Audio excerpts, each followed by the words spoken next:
Lois, tonight, Tonight. we got some fantastic guests coming up here in just a minute. That's right. We got the one, the only, Senator Elizabeth Warren is going to be out here in just a moment. That's right. She's got a head of steam. Yeah. That woman's got a head of steam, and I can't wait for her to blow it. Now, we also have coming up former Secretary of Energy Ernest Moniz. Yeah. Like, why are you having Ernest Moniz on? Oh, there's some Moniz heads here. Now, is that, you know how they're all talking about, oh, Putin might use tactical nuclear weapons, but don't worry, it's just tactical.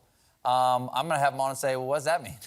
Yeah. Because he's the anti-nukes guy. He runs a couple of anti-nuke Right. organizations. I'm like, well, what does that mean, tactical nuke? Yeah. Is that bad? I'm going to guess the answer is, you betcha.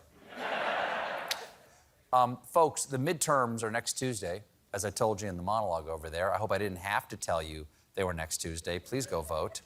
And here's the thing.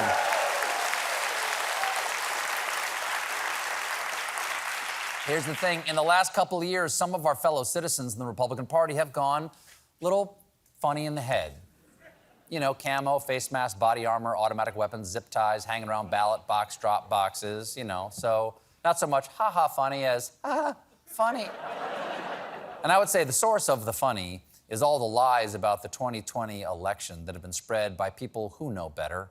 So now some of those election deniers are running for the job of overseeing and certifying their state's electoral process, the Secretaries of State. This year, 12 Republicans who have publicly questioned or disputed the results of the 2020 election are running for Secretary of State across the country. And if elected, they could try to sway election results in 2024 and beyond.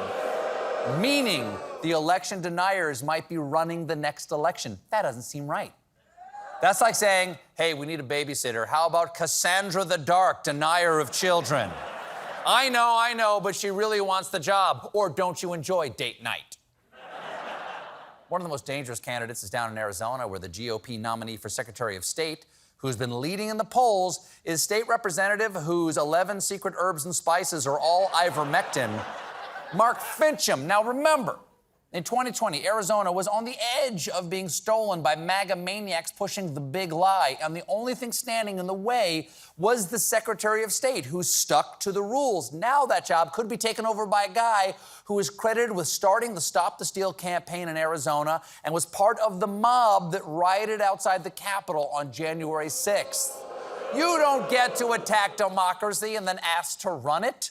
That's like a bank robber saying, put the money in the bag, also a job application. I can start Monday. I would say my greatest weakness is that I'm robbing this bank. Then over in Nevada, you got a former state representative and news anchor from the future telling you about the life before the event. Jim Marchant falsely claims the former president defeated Joe Biden in Nevada and has said he wouldn't have certified the results there in 2020 and has pushed the false claim that Pelosi, Schumer, and Schiff weren't legitimately elected. Oh, so he's just denying every election. Schumer lost. Schiff cheated. Justin Guarini beat Kelly Clarkson. I won the J.D. Power and Associates initial customer satisfaction for midsize family van. But there you go. But the cream of the crazy crop is Michigan GOP nominee and woman who can't wait for her parents to meet her new boy flag, Christina Caramo. Caramo looked at all these other dangerous cranks and said, hold my chalice of adrenochrome. Because she said that the former president, not Biden, is the real winner of Michigan and the election and thinks demonic possession is real and also sexually transmitted. Having intimate relationships with people who are demonically possessed or oppressed, I strongly believe that a person opens themselves up to possession. That is an awkward phone call. Hey, Beth, yeah, it's Rick. Look, this is embarrassing, but I just found out I'm demonically possessed. So you might want to hit the clinic and see if you test positive for Asmodeus. Yeah. Keep an eye out for moderate to severe goat hoof, okay? I'm sorry.